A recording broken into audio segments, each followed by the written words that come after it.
হচ্ছে AGT live 24/7। This is AGT Live 24/7. প্রিয় নেতা কমরেড রতন রায় প্রায় 7.5 বছরের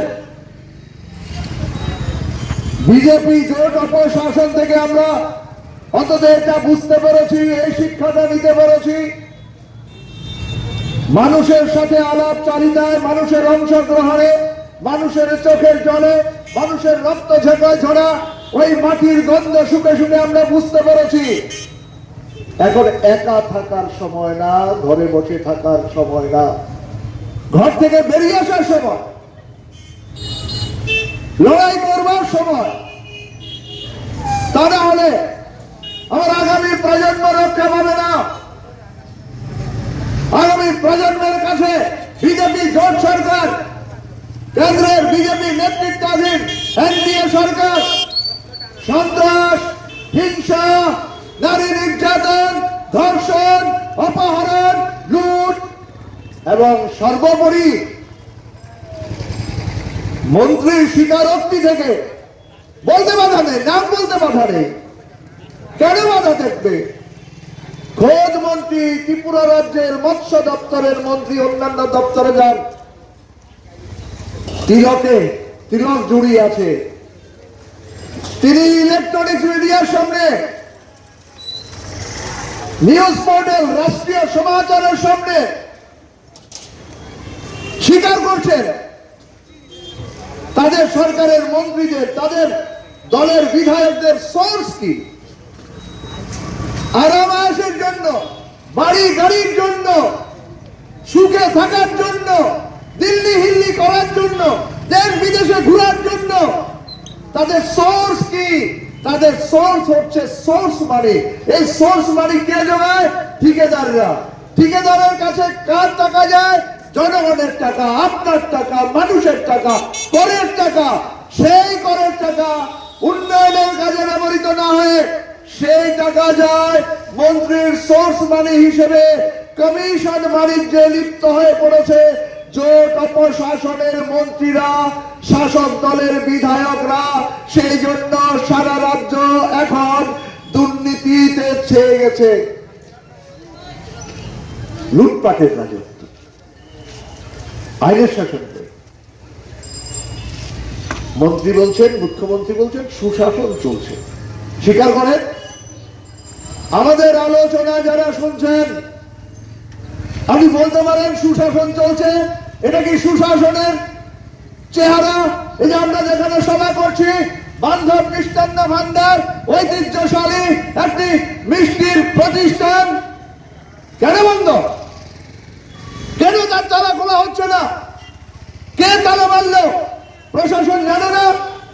তোলাবাজির শিকার এই বান্ধব মিষ্টান্ন ভান্ডার সহ এই শহরের অনেকগুলো ব্যবসা প্রতিষ্ঠান ভালো আছে, বলবেন সুশাসনে আছে। সুশাসনে থাকলে ওই কর্মকে 3 মাসের শিশু, উপজাতি মা, তাকে বিক্রি করতে হচ্ছে মাত্র 10,000 টাকার বিনিময়ে। গন্ডা ছাড়া মাত্র 7 দিনের শিশু, মা তাকে লালন পালন করেছেন 9 মাস 10 দিন। মা তাকে জন্ম দিয়েছেন। মায়ের সাথে সন্তানের যে নারীর সম্পর্ক, সেই নারীটা কাটার পর সেই নারীও শোকায়নি। 7 দিনের মাথায় মা বুঝতে পেরেছে, বাবা বুঝতে পেরেছে, আয় নেই, উপার্জন নেই, কাজ নেই, পেটে ভাত নেই, অপুষ্টিতে ভুগছে গোটা পরিবার। সদ্যজাত শিশুকে লালন পালন করতে পারবে না, সদ্যজাত শিশুকে খাবার মুখে তুলে দিতে পারবে না। শ্রেয় তাকে অন্য মায়ের হাতে তুলে দেওয়া, বিনিময়ে যে টাকা পাবে সেই টাকা দিয়ে অন্তত পরিবারটাকে রক্ষা করতে পারবে কিছুদিন। 7 দিনের শিশুকে বিক্রি হয় এই বিজেপি জোট অপশাসনে।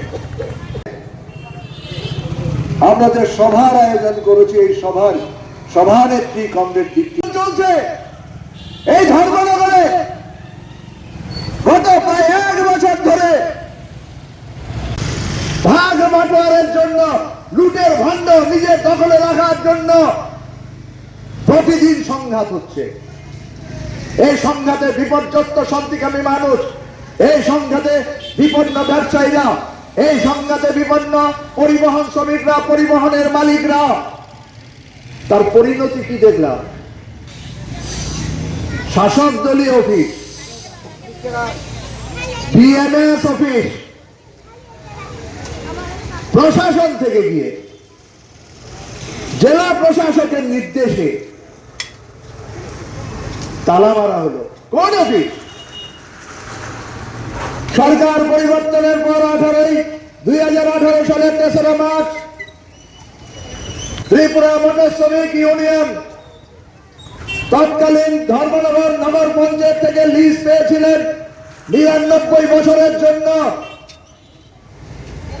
3রা মার্চ গণনা শেষ, প্রায় 2টা-2:30টা, লুটপাট শুরু হলো, ভাঙচুর শুরু হলো, জবরদখল শুরু হলো গোটা রাজ্য জুড়ে। ওই ত্রিপুরা মোটর শ্রমিক ইউনিয়নের ধর্মনগর মহকুমা দপ্তর রেহাই পায়নি, জবরদখল হয়ে গেল, টাকা লুট হলো, অফিসের আসবাবপত্র ভাঙচুর হলো, কাগজপত্র দলিল দস্তাবেজ সমস্ত পুড়িয়ে দেওয়া হলো। বন্যী উৎসব করলেন, বন্যী উৎসব হলো। আমরা জেলা শাসকের কাছে গেলাম, সাব ডিভিশনাল ম্যাজিস্ট্রেটের কাছে গেলাম, লিজের কপি নিয়ে গেলাম। তারা বলল তাদের করার কিছু নেই। দুর্ভাগ্যের শ্রমিকরা বলল আমাদের অফিস, আমাদের রক্ত ঘামে ঝরা অর্থের বিনিময়ে তিলে তিলে আমরা এই অফিস বাড়ি করে তুলেছি। যেভাবে ধর্মনগর কালীবাড়ির পাশে ত্রিপুরা গভর্নমেন্ট এমপ্লয়িজ অ্যাসোসিয়েশনের বিভাগীয় অফিস 33 বছরের জন্য লিজ দেওয়া হয়েছিল মহকুমা প্রশাসন থেকে, সেই অফিস জবরদখল হলো কবে? 2018 সালের 1 মে আন্তর্জাতিক শ্রমিক সংহতি দিবসে শ্রমিকদের, শিক্ষক কর্মচারীদের একটা অফিস জবরদখল হয়ে গেল থানার 100 মিটারের মধ্যে, এসডিএম অফিসের 25 হাতের মধ্যে, এসপি অফিসের 1 কিলোমিটারের মধ্যে জবরদখল হয়ে গেল। বিচার পেল না, উদ্ধার করা গেল না। আজকে সেই অফিসগুলো প্রশাসন থেকে এসে তালা মারছে, আমরা তার বিরুদ্ধাচরণ করছি।